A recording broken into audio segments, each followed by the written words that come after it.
Lions beat the Packers in a rainstorm. The Ravens put the Broncos in their place.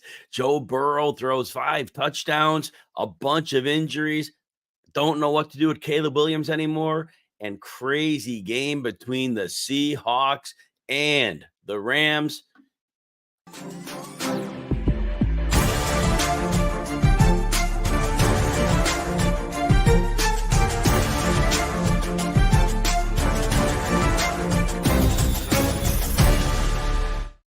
Welcome to the RotoWire Fantasy Football Podcast, sponsored by Circa Las Vegas Resort and Casino. I'm Jim Coventry. You can catch me over at Jim Coventry NFL. Big week, but we start out reaction number 1. The Lions physically dominate the Packers in the rain. Look, it's the way the Lions play football, right? We've seen it all year long. Again, Jordan Love, 22 pass attempts, so we don't have more than 25 pass attempts in a game in the last 5 games. We got a 15 in there. We got an 18, a couple of 25s, I think a 23, throw a 22 on there. Here was the one difference.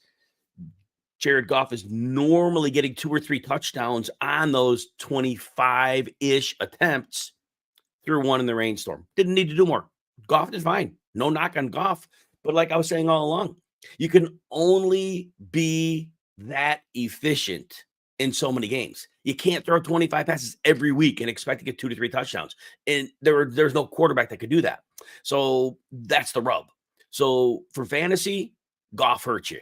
Goff got you about 11 points for fantasy, and that does not cut it. That is deep quarterback too. So when I went over my rankings, I put him at a 9, but I didn't put the color in. I told people in the start-sit stream, I put a red there because there was downside. Because the potential of him throwing 2-3 touchdowns is always there. But banking on that, that's a real tough call. And on the ground, of course, the usual. Green Bay was not a tough run defense, and the Lions' offensive line will overwhelm you. So there's that. So Montgomery, 17 for 73. Not a great game, but fine. A little more than 4 yards per carry, 3 catches for 23. Gets a late 14-yard catch. So that gets him to 96 yards, no touchdowns. But again, 12 PPR points.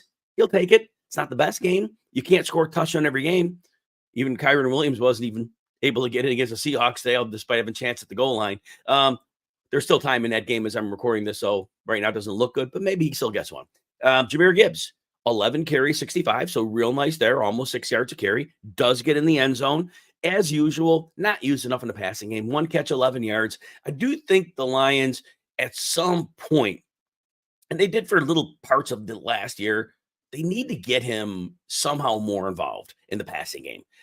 Right now, they don't need to. They're just dominating most opponents they're playing. They're winning fairly easily. They don't need to open up more. But there's going to be a time in the playoffs, and they're going to want that connection between Goff and Gibbs firmed up.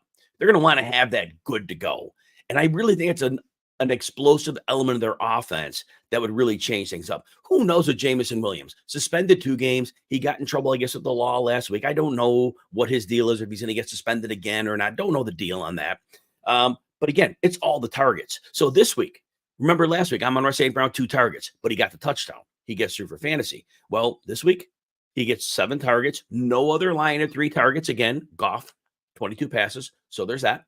And St. Brown, 7 for 56 and a touchdown. 18.6 PPR. Again, you take it all day long, but there were obviously going to be losers here. And the main loser, Sam Laporta. He gets his usual 3 targets, but in 3 of the last 4 games, he had like 50 yards. He had a big play in each of those games. Last week, he had the big game at 6 targets.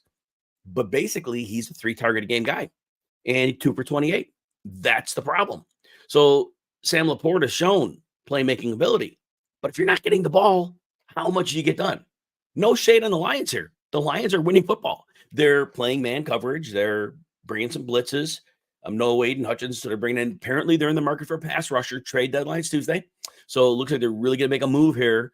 Zadarius is the first name that comes up, but I don't think it's the only name. And I do think Detroit's going to add a pass rusher because they realize they probably are the favorites in the NFC. Vikings fans, sorry, they might get there, maybe. 49ers, if they get healthy, who knows what happens. But right now, it's really hard to bet against the Lions.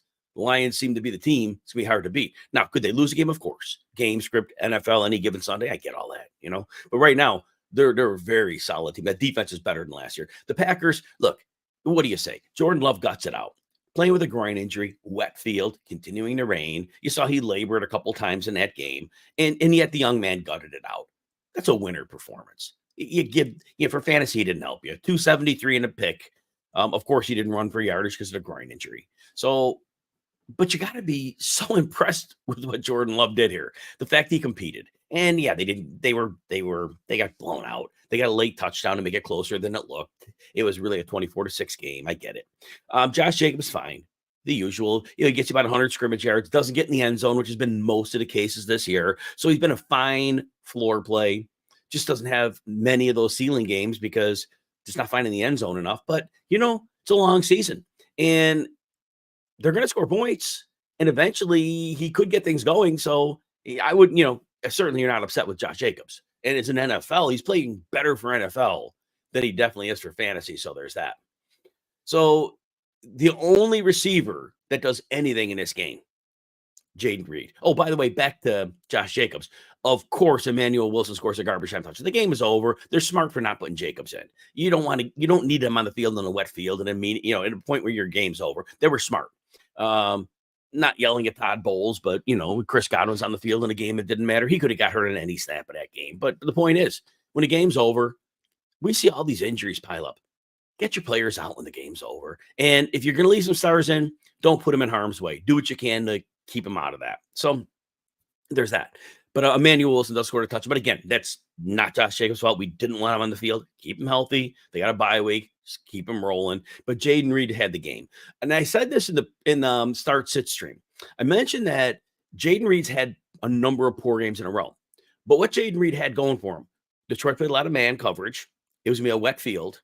And I thought there's a world where Jaden Reed could get a couple plays where he could kind of get through the defense for some yardage. Big play was a 41-yarder. 5 for 113 is not the best fantasy game, but it's better than what he's giving you. Tucker Kraft, actually, he had that 1 9-target game. Normally, he's, again, like Laporta, he's a 3-4 target guy.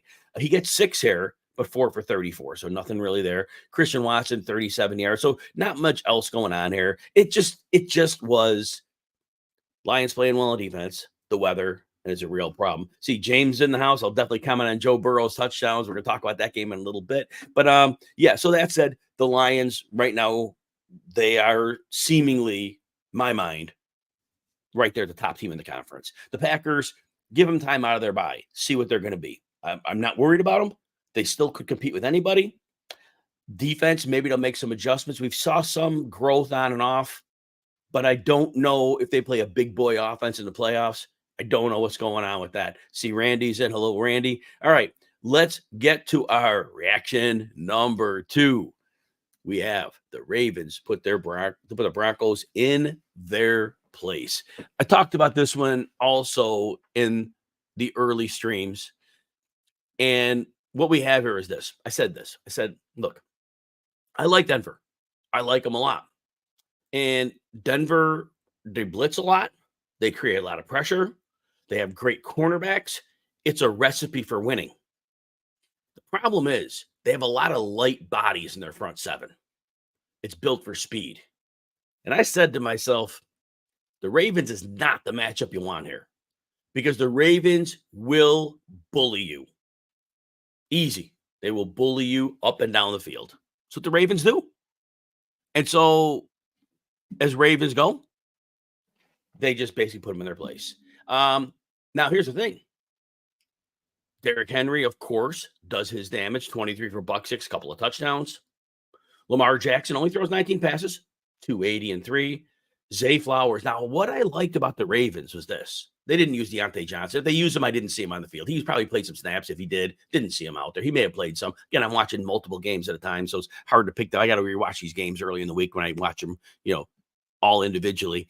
But they got Flowers off of those top corners, Surtain and Riley Moss. And I know Mathis is a really good corner, plays in the slot a lot, but they moved Zay Flowers around.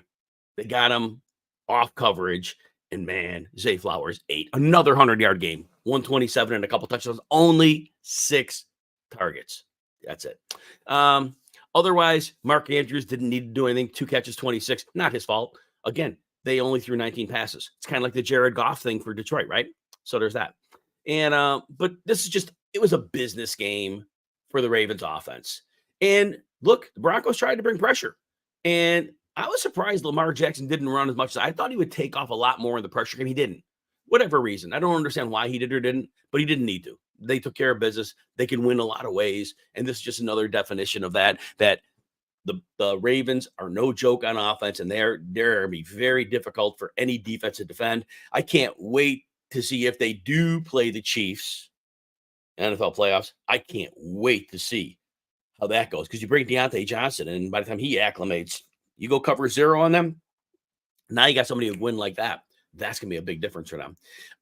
Look, other side of the ball, Denver. Javonte Williams had a couple of nice runs. He had a great catch for like 30 yards. He ends up with 84 yards on 14 touches. Good for fantasy. Love Javonte Williams. But there was going to be no consistency in the run game. And then, of course, once the Ravens got the lead. And look, people will look at Bo Nix and they'll say he put up some numbers. 223 yards, 19 to 33, threw a pick. He caught a touchdown. Almost had a garbage time touchdown late when nobody gave a care. He almost got it, but he didn't. Ran for 36 yards. Ultimately, Sean Payton is going to get something out of him. When Bo Nix plays a bad defense, he's going to do great, because Sean Payton will always put him in position to succeed. He'll get him easy throws, which he does. Play action shots. You'll throw downfield to Cortland Sutton some. You got a lot of underneath guys that operate in different ways. Big body, little Jordan Humphrey. Sometimes, Devon Vele. But they mix in people. They do it real well and throw to their backs. So they mix it up real nice. So look, fantasy and real football are two different things. The Broncos had a real fortuitous schedule. I see Joe had a question about Bo Nix better than Caleb. And I'm going to speak to this right now. For fantasy, Bo Nix is fine. When the Broncos trail, regardless of Sean Payton, he's going to be in trouble. I'm going to talk about Caleb Williams later. But for right now, Bo Nix has good coaching, and it means a lot. You see Jaden Daniels. He has Cliff Kingsbury was terrible in Arizona. He's been great in Washington. He makes things easy for his young quarterback. And that's not a knock on Jaden Daniels. And it's not a knock on Bo Nix. These coaches figure out. You get a good run game going. You get good passing concepts off of that, and it all goes well. Cortland Sutton, 122. We talked about him in a start-sit show, too. Said he was a good one to look at because the Ravens do give up downfield passing. They've been bad at that all year. They're horrible. And didn't matter who they have, because they've had people healthy, they have people out. They can't stop it. They're terrible in the air. So you could beat the Ravens there. And that's going to be the Ravens' problem. You get to the postseason, that offense is going to have to score, because they're going to run into an offense that is going to take advantage of them and scoring them, because that defense is not a good Ravens defense. So all that said, no shade on Denver. Denver played a team that was outside of their class. They got smoked, and that's fine. If the game's in Denver, maybe it's a little closer. But I said going into this one, should not have been a competitive game. All right, let's go to talk about it's football season. Best place to catch the games, Circa Resort and Casino in downtown Vegas. Features the best pool in history. It's a stadium swim. Been there many times. 3 levels, 6 pools, 43-foot diagonal screen. Whether it's Thursday, Saturday, Sunday, or Monday, Stadium Swim's America's favorite place to watch football. No matter the size of your group, Stadium Swim's a place for you. From owner suites to cabanas, daybeds, stadium booths, there are seating choices for everyone. And the best part, Stadium Swim's open every day of the year, 365 days a year. With the temperature-controlled pools, great place to catch the games all season long. Stadium Swim, located at Circa Resort and Casino in downtown Las Vegas. You book today, circalasvegas.com. All right, instant reaction number 3. Joe Burrow tosses 5 touchdowns in a blowout over the Raiders. So Jeff Erickson and I will do a video once a week. We'll debate a few players on the weekly board. And Jeff had Burrow nicely ranked. I think he had him around quarterback 10 or so. And I'm like, I got Burrow as my quarterback 4 this week. And I said, the Raiders, they got the one great pass rusher, Max Crosby, but they don't have much else. And their corners, not good. Now, Nate Hobbs leaves this game, but he hasn't been playing great anyway. And I said in this game, Burrow's going to carve him up. Burrow definitely carved him up there. And he only threw for 251 yards, 39 passes, but 5 touchdowns. And here's the thing. And I know James mentioned this earlier. James mentioned, can't believe Burrow's 5 touchdowns and Jamar was pedestrian. And we talked about this also with this game. Every team that faces Cincinnati, not every team. Sometimes the divisional teams play a little different. We'll see it occasionally than AFC North. But most teams come in and they're going to do this. They're going to do what most teams do. They're going to put the too high lid. They're going to say, we're not giving you the over-the-top explosive plays. You're going to have to beat us otherwise. And they want you to run 12-play drive, 14-play drive, hoping you get a holding call, hoping there's a tip pass, hoping that something breaks down a drive. That's the way modern NFL defenses are approaching this.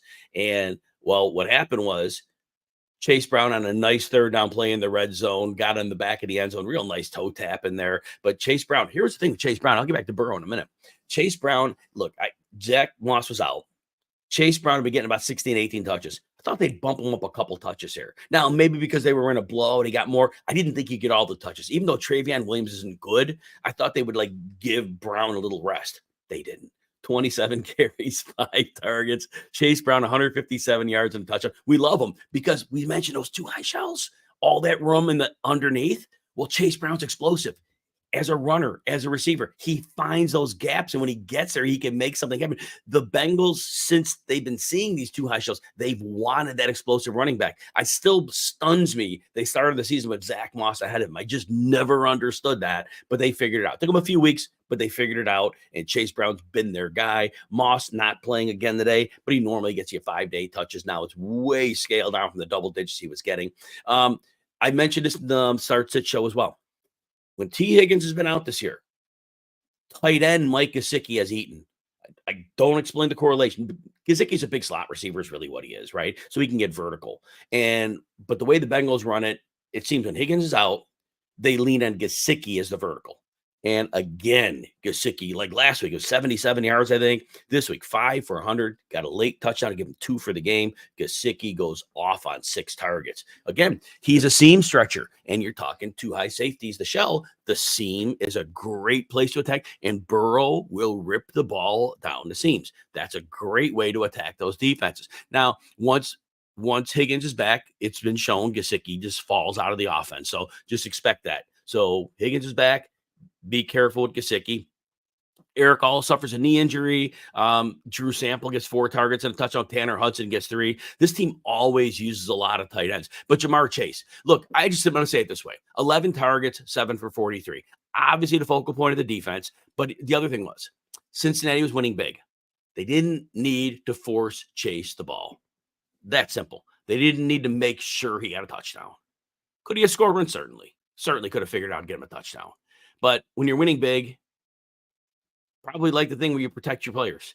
No need to get him extra hits. Don't get him hurt. I just think they backed off him. 11 targets a ton, but they could have gotten him more. No need to. I just doesn't benefit them. Again, this team is struggling overall. They're hoping to get in the playoff picture. The AFC, you can get into the playoff picture. It's a win for that. It's important. And then the Raiders, Gardner Minshew gets pulled for Desmond Ridder.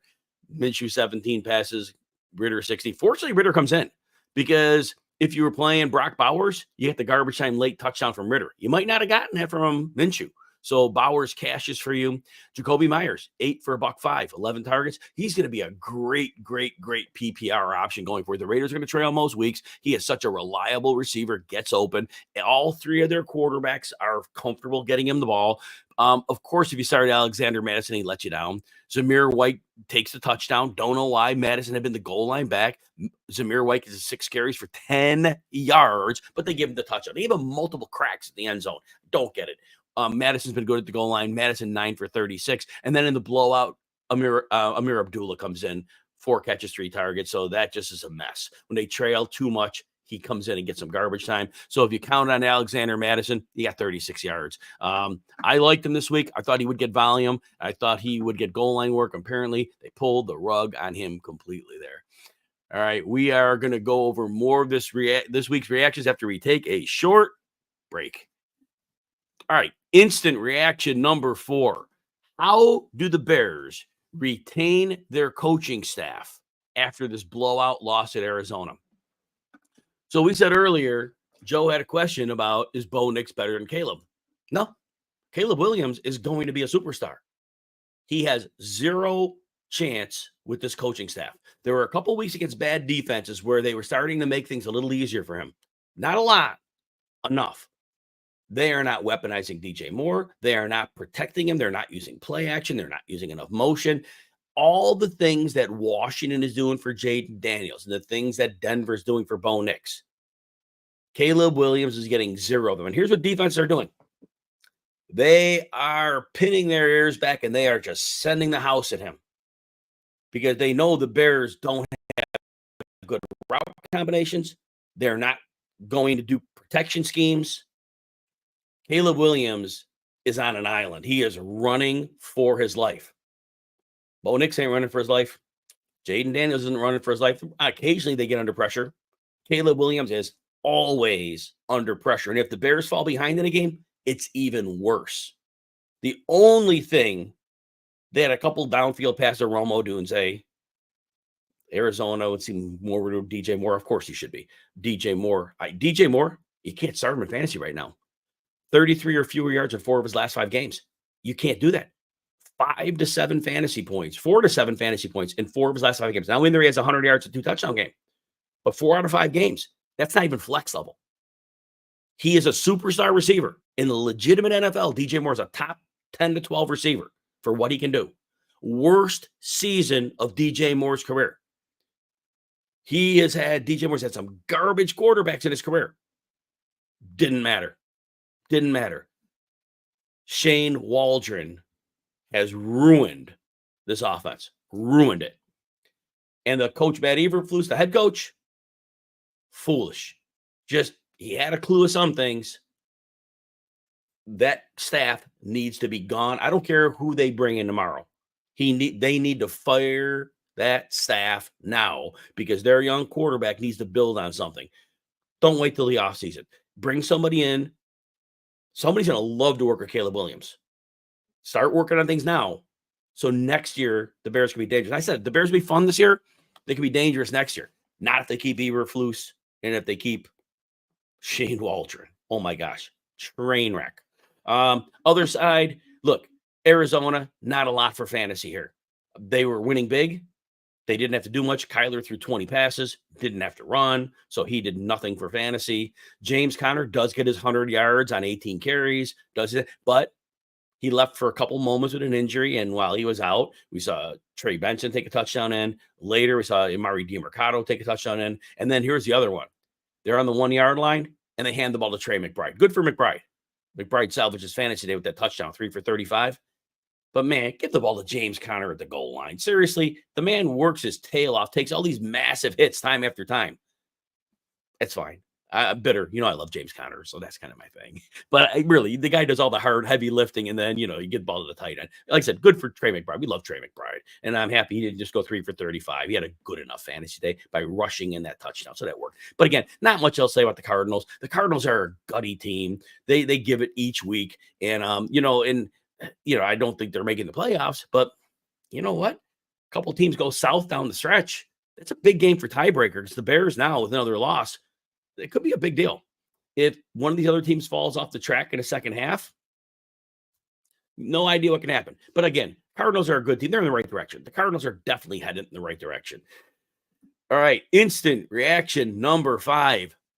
The Rams in overtime knock off the Seahawks 26-20. Now, the Seahawks have a 4th and 1 down in the red zone. I know in overtime, on the first half, if you don't score a touchdown, then the other team can come and score a touchdown and win. It's the Seahawks. Your offensive line is garbage. Probably should have kicked the field goal. Take your chances. Now the Rams come down and score a touchdown anyway. But that said, Demarcus Robinson, 2 weeks in a row, 2 touchdowns. And in the Start Sit show this morning on this channel you're watching, said the same thing about Demarcus Robinson. Whenever he has either Puka Nacua and Cooper Kupp on the field or both, one or both, but preferably both, since week 12 last year, he's like 43 yards in every game. Last week he had 2 touchdowns. I don't think he hit the 43 yards, but he has been a strong floor play for fantasy anytime he has those other guys on the field. He's the 3rd receiver in that offense when they're there. Now, when they're not there, he can't be the guy. He's Demarcus Robinson. He can't be the guy.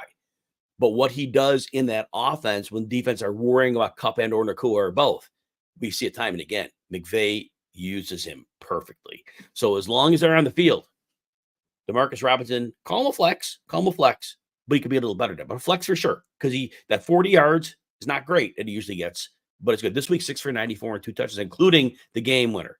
The big game winner. Wow, Demarcus Robinson. Now, Cooper Kupp, 14 targets, 11 for $104. Here's the problem. Puka Nacua, right? Last week against Minnesota, he gets activated from the injured list, the return to practice window, right? So the 21-day window. 2 days in, they put him in the field. And we're all worried. We're like, what kind of conditioning does he have?